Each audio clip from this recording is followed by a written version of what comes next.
अल्हम्दुलिल्लाह रब्बिल आलमीन वस्सलातु वस्सलामु अला रसूलिल अमीन मुहम्मद व आलिहि व अस्हाबी अजमाइन अम्मा बाद। मोहतरम दोस्तों, भाइयों ऐं बुज़ुर्गो,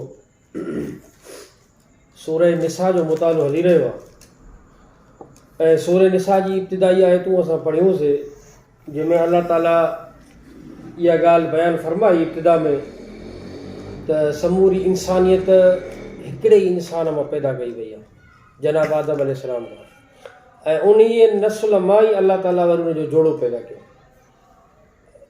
इहा ॻाल्हि बयानु करे अल्लाह ताला इहा हक़ीक़त इंसाननि खे सम्झाई त औरत बि साॻिए ई जिन्स मां आहे जंहिं जिन्स मां मर्द पैदा कयो आहे, कोई फ़र्क़ु कोन्हे।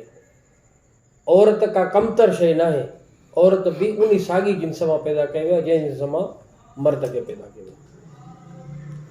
ऐं ॿई ख़ुदा वटि ज़िमेदारियूं ॿई बराबरि, ॿिन्ही खां पुछाणो थींदो, ॿिन्ही जे लाइ साॻिया हुकुम आहिनि, इन बारे में को फ़र्क़ु कोन्हे को। अलबत्ता जेकॾहिं फ़र्क़ु आहे त ज़िमेदारी जे एतबार खां औरत चूंकि कमज़ोर आहे ऐं उनजो दाइरो महदूद आहे, त उनजे करे उनजी ज़िमेदारियूं बि घटि रखी वयूं आहिनि।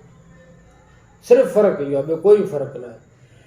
इस्लाम इन तसवर खे रद्द थो करे त मर्द ऐं औरत जे हिसियत खां कंहिंखे का फज़ीलत हासिल आहे, इहा इस्लाम में काई तालीम कोन्हे।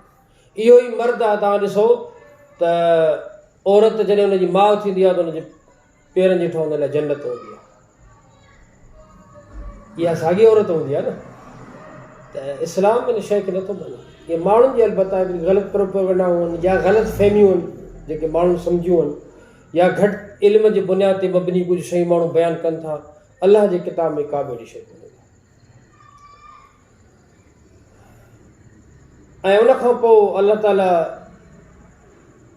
इहा ॻाल्हि बयानु फरमाई त जेके यतीम आहिनि, इन आयतुनि जो पस मंज़र तव्हांखे ॿुधायोसीं त जंग ओद खां पोइ काफ़ी मुस्लमान जॾहिं जंग ओद जे मौक़े ते शहीद थिया त पोइ इहे मसाइल पैदा थिया त हाणे उन ॿारनि जो छा कयो वञे या उन औरतुनि जो छा कयो वञे। त पोइ उन जे बारे में तालीम ॾिनी वई त हाणे इन औरतुनि सां निकाह कयो, उनखे सहारो ॾियो, इन मासूम ॿारनि खे सहारो ॾियो। ऐं इन में ॿिया बि मसइला हुया। मसइलनि के माण्हू अहिड़ा मालदार हुआ, पोयां मिल्कियतूं छॾे विया, नंढड़ा ॿार मासूम रुॻो उन्हनि जा मालिक उहे संभालण जहिड़ा न हुआ, त उन्हनि जे लाइ बि इजाज़त ॾिनी वई त तव्हां उनखे संभालियो ऐं तव्हांजी नीयत ऐं इरादो इहो हुजे त उन में उनखे बहितर तरीक़े सां इस्तेमालु कजे, उनजे माल जी हिफ़ाज़त कजे। हा, इहा बि इजाज़त ॾिनी वई जेकॾहिं को ग़रीब मिसकीन आहे उहो जाइज़ तरीक़े सां खाई सघे थो। जेकॾहिं को मालदार आहे ऐं उनखे ज़रूरत न आहे त उनखे पासो ई करणु खपे। इन हवाले सां पोइ अल्लाह ताला इहा इजाज़त ॾिनी त तव्हां जेकॾहिं चाहियो त पोइ हिक खां वधीक बि शादियूं करे सघो था, 2 कयो, 3 कयो, 4 कयो। इन ज़िमेदारियुनि खे सुहिणे तरीक़े सां निभाइण जे लाइ तव्हां पंहिंजो पाण सां हेल्पर खणो ऐं उन यतीम ॿारनि जी माउ सां निकाह कयो, तव्हां त उहे पंहिंजे ॿारनि खे बि संभालिनि ऐं तव्हांजे लाइ बि आसानी पैदा थिए। पर उन जाइ ते बि अल्लाह ताला इहो शर्त रखियो त इंसाफ़ ज़रूरु कजे। फ़इन ख़िफ़्तुम अल्ला तादिलू फ़वाहिदा, जेकॾहिं तव्हांखे अंदेशो आहे तव्हां इंसाफ़ न करे सघंदव घर वारनि जी सूरत में, त पोइ हिकिड़ी बसि इहो शर्त आहे। इजाज़त इन शर्त सां ॾिनी थी वञे त इंसाफ़ कंदव, हक़ न मारींदव, ऐं जेकॾहिं तव्हां सम्झो था इंसाफ़ कंदव त पोइ हिक खां वधीक शादियूं कयो, वरना उहा हिकिड़ी काफ़ी आहे बसि।